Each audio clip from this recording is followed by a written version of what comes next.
Hello, ఎలా ఉన్నారు? అందరూ బాగుంటారు.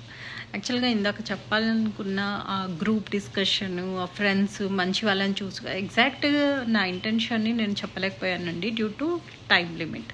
So one more video, sorry.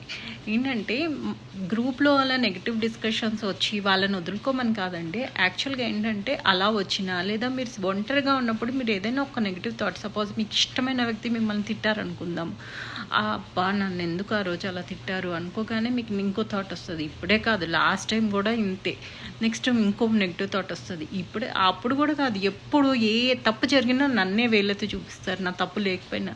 ఇలా మీకు మైండ్ కావాల్సినన్ని నెగిటివ్ థాట్స్ సీక్వెన్స్గా ఇస్తూనే ఉంటుంది. గమనించి చూడండి, మీరు ఒక్క నెగిటివ్ థాట్ ఇస్తే అది కంటిన్యూస్ సీక్వెన్స్ సీరియల్ లాగా వస్తూనే ఉంటాయి. సో మీకు మీరు బ్రేక్ వేసుకోవాలి. నేనైతే ఒక కామెడీ సీన్ కానీ మంచి హాస్యం ఉన్న ఏదైనా ఘటన కానీ గుర్తు చేసుకుంటాను ఇమీడియట్గా, ఫోర్స్ఫుల్గా.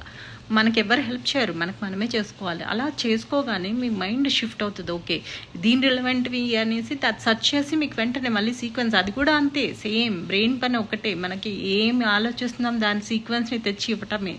సో గ్రూప్ ఆఫ్ పీపుల్ ఉన్నప్పుడు కూడా ఒకటే దాని మీద అన్ప్రొడక్టివ్ లేకపోతే సాడ్ థింగ్స్ జరుగుతూ ఉంటే మీరు వెంటనే బ్రేక్ వేయండి. మంచి టాపిక్ చెప్పండి, వాళ్ళకి చెప్పక్కర్లేదు. టాపిక్ తీసుకురండి, ఆటోమేటిక్గా టాపిక్ షిఫ్ట్ అయిపోతుంది, మంచి మూడ్లోకి వెళ్ళిపోతారు. ఇదే నేను చెప్పాలనుకున్నాను.